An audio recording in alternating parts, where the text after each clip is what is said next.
Сербия баш каласы Белградта Совет гаскәрләренең шәһәрне 1944 елда нациялардан азат итүләрен билгеләр өчен хәрби йөрешкә әзерлек бара.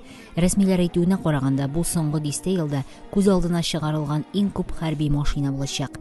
16 октябрь үтәчәк хәрби парадка Русия президенты Владимир Путинны көтәләр. Сербия көнбатышның Русиягә карата санкцияләрен хупламый.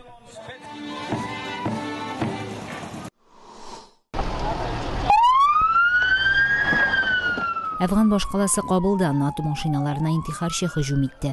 Кимендә 1 кеше һәлак булды, 3 кеше яраланды. Кичә Әфганстанның башка бер шәһәрендә интихар һөҗүмендә 1 кеше һәлак булып, 6 кеше яраланган иде.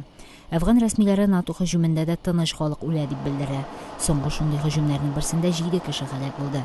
НАТО аларны сугышчылар иде. Әфган рәсмиләре аларны тыныч халык иде дип белдерде.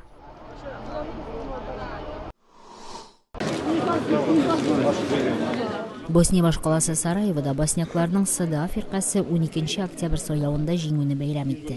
Тавышлар бүген саналып бетте. Хорват һәм серб милләтче партияләре белән көч сынашкан СДА парламентка иң күп тавыш алды.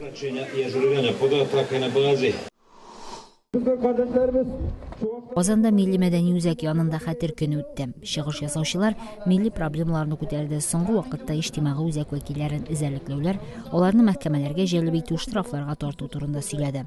Хәлак булганнарның рухына дуга кылды. Чарада 500 кеше катнашты.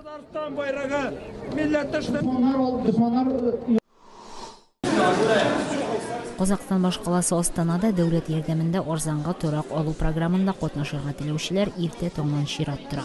Ачулы һәм арыган халыкны контрольдә тотар өчен өстәмә иминлек көчләре дә җәлеп ителгән. Казакстанда яшәү урыны булдыру бик авыр. Хөкүмәт беренче чиратта субсидияләр, хәрбиләр һәм укытучылар гаиләләренә биреләчәк дип белдерде.